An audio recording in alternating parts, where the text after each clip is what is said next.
Aquatic organisms need a variety of aquatic habitats for different phases of their life cycles. A fish may feed in one section of a river, seek shelter from predators in another, yet spawn many miles away from their feeding ground. Diadromous species such as striped bass and shad travel long distances from their feeding grounds in the ocean to spawning habitats in freshwater streams, while resident species like trout and darters may move shorter distances between different freshwater habitats. In both cases, barriers to these movements, often introduced by humans, can have negative impact on a fish's ability to complete its life cycle and a population's ability to sustain its genetic diversity.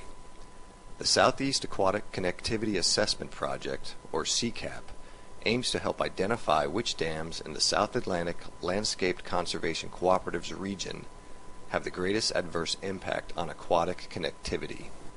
This information can be used by managers to identify which dams would provide the most ecological benefit if fish passage were reestablished through burial removal or other passage facilities.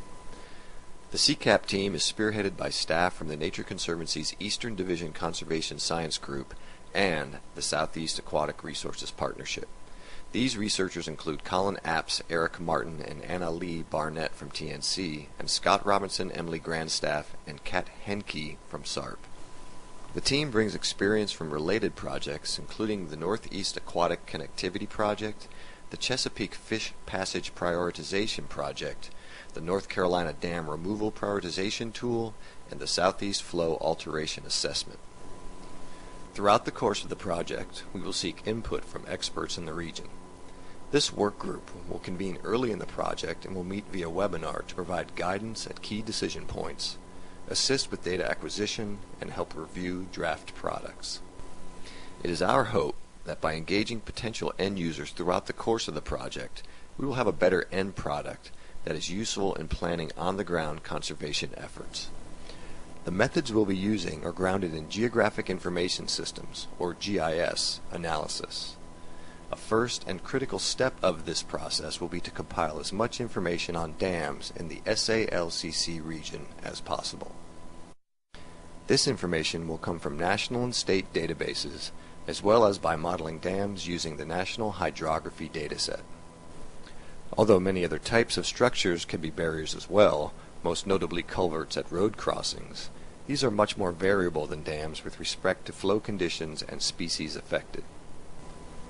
By focusing on dams, SEACAP will produce a consistent product that can be used to make unbiased assessments across a large region. With a unified and error-checked database in hand, a suite of ecologically relevant metrics will be calculated for every dam in the database.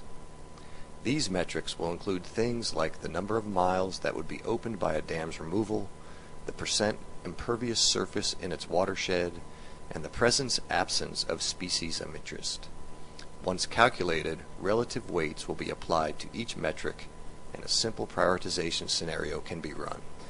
For example, a scenario that seeks to prioritize dams for their potential to benefit diadromous fish species might place greater weight on the number of stream miles opened.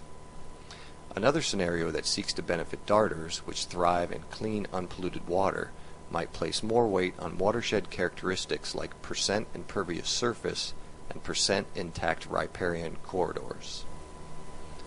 In addition to producing one or more scenarios defined by the workgroup, a web map and custom prioritization tool will allow users to run their own scenarios at various spatial scales using their own metric weights. This web map will serve both as a database of dams and their ecological metrics and allow users to examine barriers in the context of other relevant spatial data. For more information, or if you're interested in getting involved in the project's workgroup, you can contact Eric Martin at the email address on the screen. Thanks for watching, and stay tuned for more updates as the project progresses.